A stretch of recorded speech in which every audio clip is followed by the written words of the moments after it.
So, our topic today is Faith in the Way Things Are, Part 2. So, we're looking into the rich treasure trove of insights in a phrase accredited to Lao Tzu in the Tao. Be content with what you have. Have faith in the way things are. When you realize that nothing is lacking, the whole world belongs to you. I remembered also another person, Ashley Brilliant. He wrote these hysterical cartoons. And in one of them, he has a person saying, I want to experience every aspect of life, but I want them all to be pleasant. Yeah. But when life doesn't seem so pleasant, it's difficult to have faith in the way things are. I know that. And so then our tendency is to resist, to resent, and to regret the circumstances, the situations, sometimes the people that we're having in our experience. Mostly, as we said last week, because we have a deep fear that we do not have access to true power in our lives. And thus we assume that the people in the situations we're facing have the power to limit our good and to run our life. Okay? But it's a transforming moment when we realize that people in situations ultimately only have the power that we give them.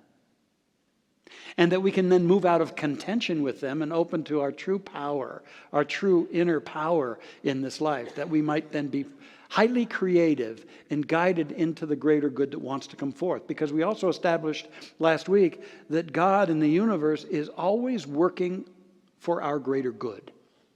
It's always working to evolve us, to grow us. We get in the way, but we don't have to. We can learn to receive and actualize these blessings in our life. And one other reminder from last week, we established that faith in the way things are is equally faith in who you are, that they are partners, two sides of the same coin, if we're really going to develop this power. And so we're constantly needing to remind ourselves of who we are in spiritual truth. And the ways we do that is, first of all, to wake up. Wake up to what we're doing in our thinking and how we're characterizing and interpreting situations and people in our life. And at the same time also wake up to the truth of our being, that we are spiritual beings, creative and more powerful than we know, especially when we co-create with this powerful good in the universe. And having awakened to that, then we can heal up. We can heal up. We can move ourselves out of the clenches of fear and limitation, negation, separation, that we then might open up. Open up to our true power and open up to the possibilities that are always available no matter what's going on in our life. That's when we're ready to stand with faith in the way things are. Now, as we move forward with this, what's happening is that we're embracing a distinctly different basis for change and improvement in our life. Very much different. The former approach is to rail against what's going on, the problems, the challenges, the things we don't like, to rail against them, to feel diminished or discouraged by those situations, to feel intimidated and limited and blocked by all that seems to be going on in our life. Faith in the way things are moves us out of that, out of living at the effect of situations, people's problems. Move out of the effect of, and we then move from misery to mastery in our lives. Because here's the thing, you and I, we determine the content of our state of mind. Not problems, not situations. We determine our consciousness. All right? And our position in consciousness is one of the most important factors in our life. Dr. Murray Banks wrote, as you ramble on through life, whatever be your goal, keep your eyes on the donut and not upon the hole. So we're shifting away from what we think is lacking and not to acknowledging that something can come forth for our good. Now, I know that there are times we talk about faith and the way things are, and some might say, well, that seems like a kind of passive approach in this life. Or as one person told me, I feel like we'd be sheep in this life. But here's the deal. To have faith in the way things are is not to be resigned to things, but to develop and maintain a more expansive and powerful view of things so that something great can come forth for us. All right? We can still declare that something is unacceptable while having faith. Faith that within it is the possibility for generating something better and higher. Okay? So then, rather than fighting actualities, we start courting possibilities. Rather than our energy being depleted into fighting what is, we start energizing what can be. And thus, we become less reactors to conditions and more creators of a vision. And after all, isn't that what our founding fathers and mothers of our country did? Yeah, I know that they found the tyranny of Britain and the taxation and the monarchy to be unacceptable, and they wanted relief. But what really impelled them forward was the vision they had, the vision that got birthed out of that. The vision for a system of government based on the sanctity of the individual life, a system that honored the plurality and the diversity of religions, of democracy and representative government, of a free market system that could stimulate and support the creativity inherent in every person. That's the great power that they had, not just anger at what was, but being compelled by this possibility that wanted to come forth. And we can do the same in our own individual lives and together. So I want to leave you today with 5 more keys to hold in this, 5 more in addition to the 5 I shared with you last Sunday. And the first key is that situations and experiences are temporary. Decisions chart our course. Boy, I have to challenge myself when I'm up against something to remind myself this too shall pass. It's not here to stay. Everything must change, Cheryl sang so gloriously to us. And so it helps me to remember this is going to change. And it's going to move in my experience and evolve to the degree that I take my power away from it and open to something greater in my life. All right? Because this has within it the possibility for something greater. Every problem actually contains its answer. In the Course in Miracles, it says God answers every problem the moment it occurs. And in the AA material, it says every problem comes bearing its own solution. So if there's a problem there, the answer is there too. It just needs to be uncovered. It needs to be discerned. It needs to be evoked and invoked in our life. So we can have faith in the way things are because they're on their way to becoming more. And we're not stuck with them forever.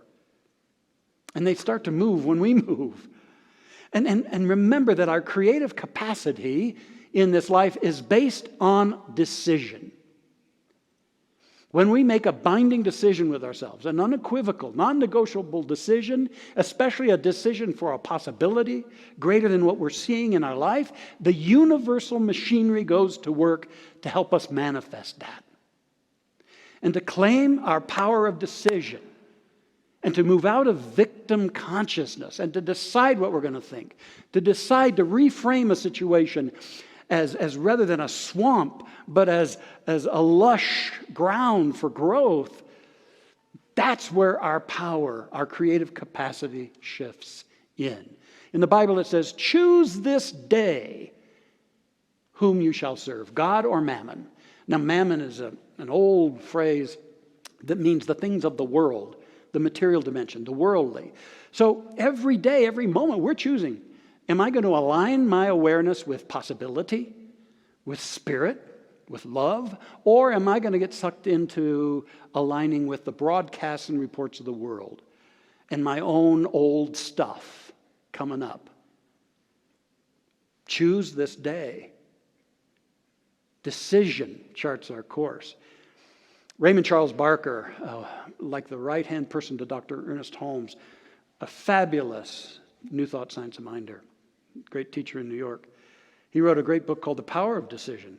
In it he says, nothing is impossible to those who decide on possibility.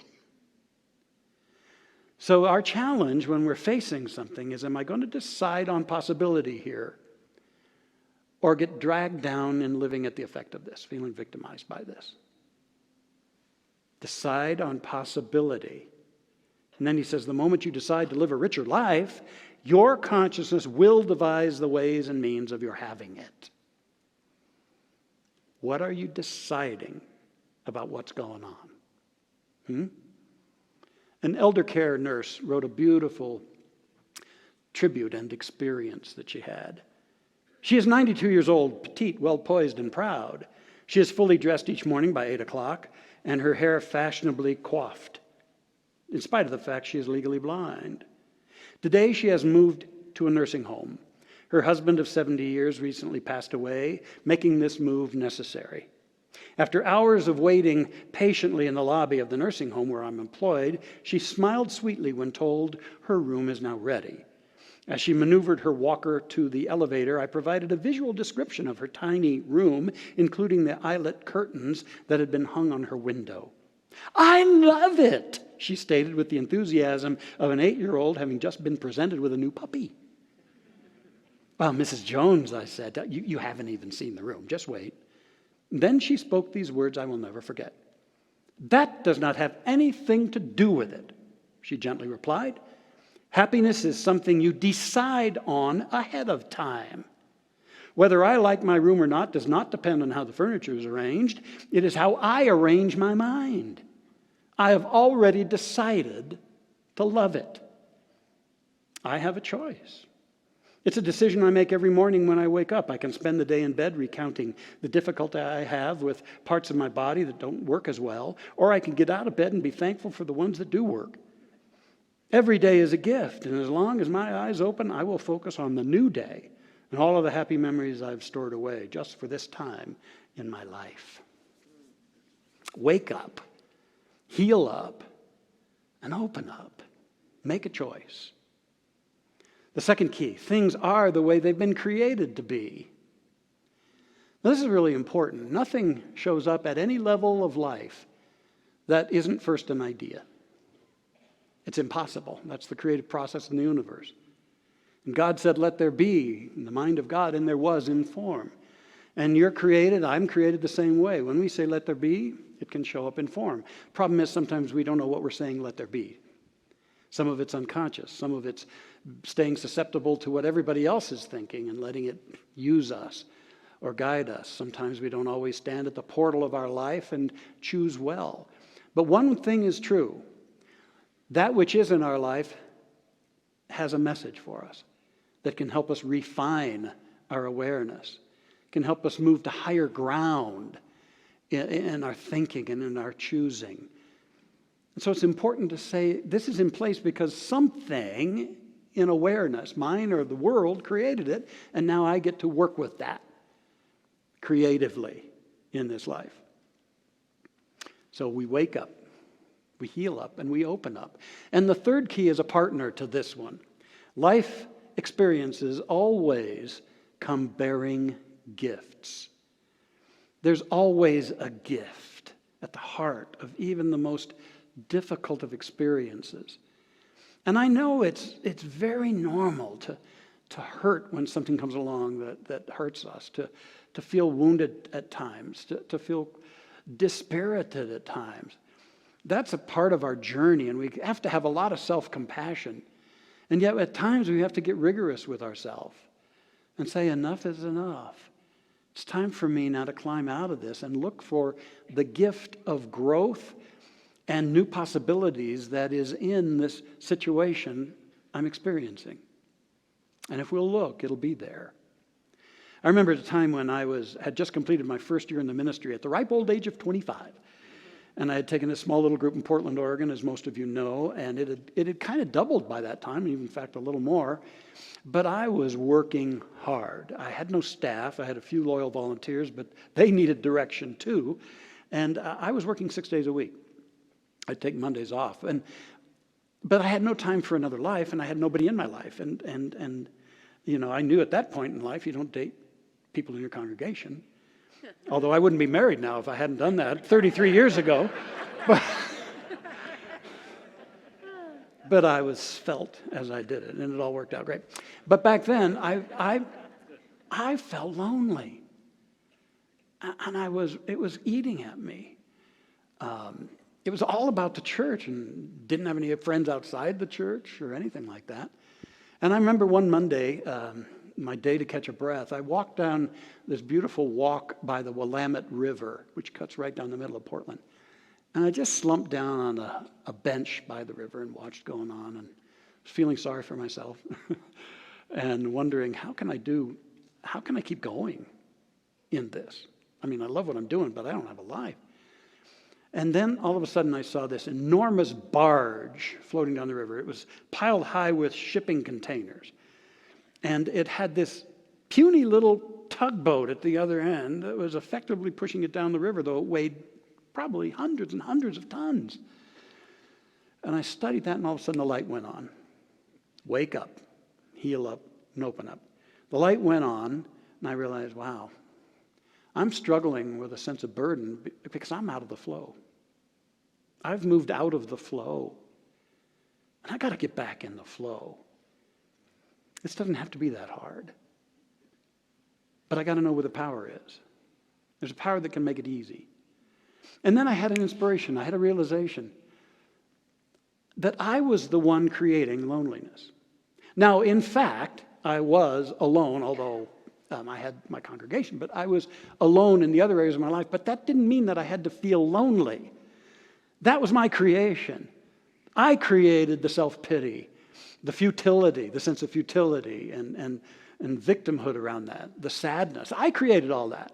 And I decided, okay, I'm going to have faith in what is. What is I'm alone in that part of my life. And I'm no longer lonely. And I'm going to move back into the flow. And I used that as a deepening time. And it felt like I was freed and healed. Then I could open up.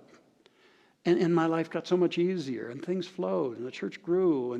And my life got more evolved. And so there is a gift. If we'll wake up, heal up, and open up. And the fourth key is that faith in the way things are transforms our use of prayer. Sometimes I fear that we lapse into a kind of prayer that's a metaphysical abracadabra. It's like we pray thinking, I'm gonna disappear this situation and appear this. And that's why I pray. Well, the good news is prayer can change things, but that's not the purpose of prayer. Prayer is to return us to the kingdom of ever-expanding good. Prayer is to remind us of our oneness. Prayer is to heal and to awaken our consciousness. And then things can change. And when we are choosing faith in the way things are, then we know the thing to do is get back to the power zone within. That we can then envision something greater and open to that. Ernest Holmes said it so beautifully. Faith is a state of spiritual understanding. One cannot be a good student of the science of mind and spirit who is filled with fear and confusion. He must keep himself in a state of equilibrium, in a state of poise, peace, and confidence, in a state of spiritual understanding. And by spiritual understanding is not meant anything strange or unnatural, but merely that the belief in goodness and possibilities must be greater than any apparent manifestation of its opposite. Hear that last part again. That the belief in goodness and possibilities must be greater than any apparent manifestation of its opposite. So we let our belief grow beyond what is. That's why we can have faith in what is. We wake up, we heal up, we open up. And then finally, faith in the way things are It awakens our hearts. I've seen in my life that I really further get stuck when my heart closes. But it's a natural thing. When we feel confronted, we feel surprised, shocked, upset. It's a safety mechanism that we close our hearts as we shield ourselves in many ways. But I also know that the flow of inspiration, of comfort, of courage, and inner power only happens when I open my heart. In the very midst of the difficulty, the very midst of what I'd like to see changed, the challenge is I get to open my heart. In the Bible it says, all things work together for good for those who love God. And then in another place it says God is love. So it's like the machinery of things working out happens when we return to love. The love that God is, the love that we are. And so to stand with faith in the way things are is to have that open-hearted realization that life is so much bigger than the way things are. There's so much more potential than what is. What is temporary. I choose a deeper faith than that. I choose a more expansive vision, even though I don't know what form it's going to take or how it's all going to get woven together by the universe. But it's amazing how the power we use weaves things together in ways we could never figure out or pull off. That's why I open my heart. And I stand in a space of love for life, love for the creative power working through me, love for who I am, and even love for the other, even if there's unskilled behavior going on. I stand in love that life might work through me. And then also, it occurs to me that I not only can have faith in the way things are, I can serve. I can find a way to make a difference in the face of whatever it is, or whoever it is. I can serve.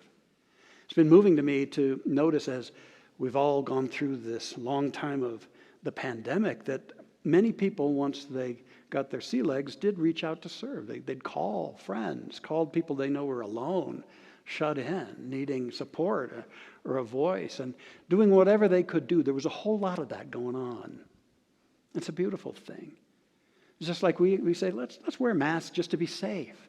Because with our hearts open, it's not about a self-folk, it's about all of us. And how can I contribute to you and to me and to everybody? Our hearts are open. I was moved to read that in April of 2020, at the headwaters of this pandemic, in Cape Town, South Africa, there had been, in the years previous, a lot of gang warfare going on. These various gangs killing one another and others, and a lot of violence.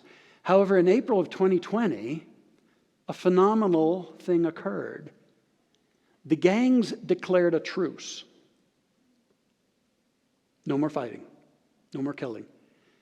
And they came together as never had happened, so they could be a part of delivering food and supplies and medicines.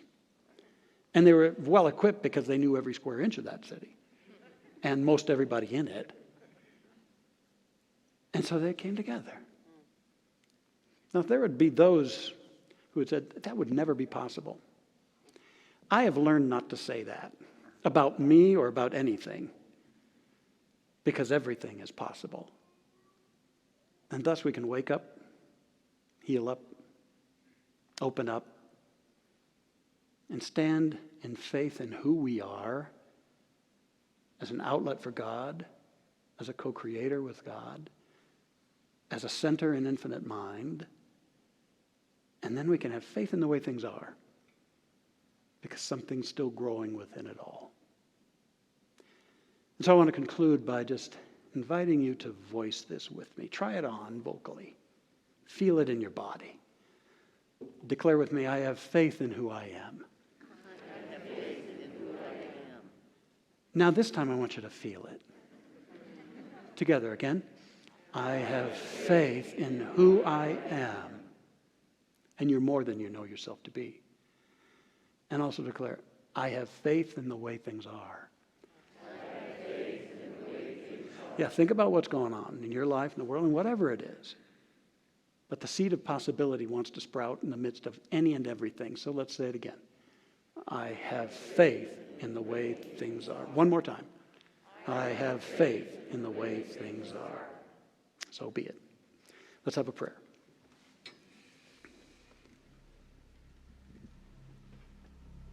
May we open our hearts to the glorious good news that no matter what seems to be the invisible potential of the divine, infinite possibility lurks there, waiting for the perceptive, the discerning of spirit to call it forth, to invoke and evoke it into form. In this playground called earth, may we choose this day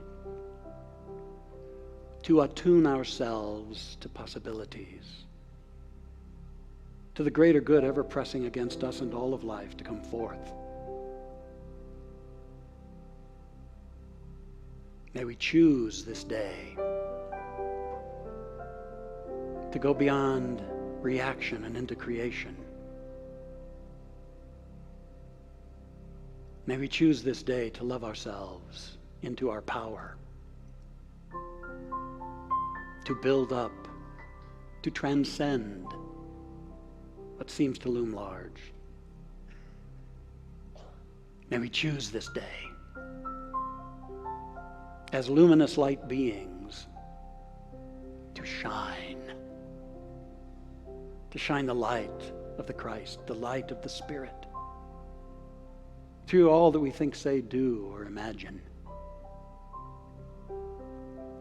May we choose this day to re-enchant our lives and our environments. May we choose this day to believe that good things are unfolding for us and for our world, for our country, for our communities.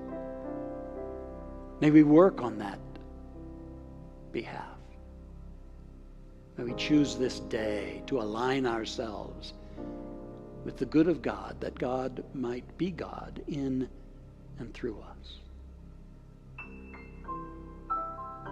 And as we do this, I absolutely know that our inherent wholeness of mind, body, emotions, and experience flows forth in a natural rhythm of glorious co-creation. I absolutely know that we're blessed, we're strengthened, we're upheld, that we've shifted out of a dark place into the light, and we leave here as though floating on air in lockstep with the intention of life to ever evolve and to reveal its glory.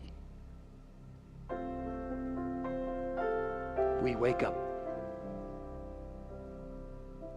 heal up. Oh, and we open up that God might have its way with us. And it's good and very good. Now we own this, decide for it unequivocally, we live it, and it grows us. And it is good and very good. Feel such joy for this. Claim this inward transformation. Feel the joy, the gratitude. And I bless you as you go forth from here, the living embodiment of the creative life within you. Thank you, God and Spirit, for the truth is making us free to be. With great joy we declare, and so it is, and so I am, and so we are. Amen.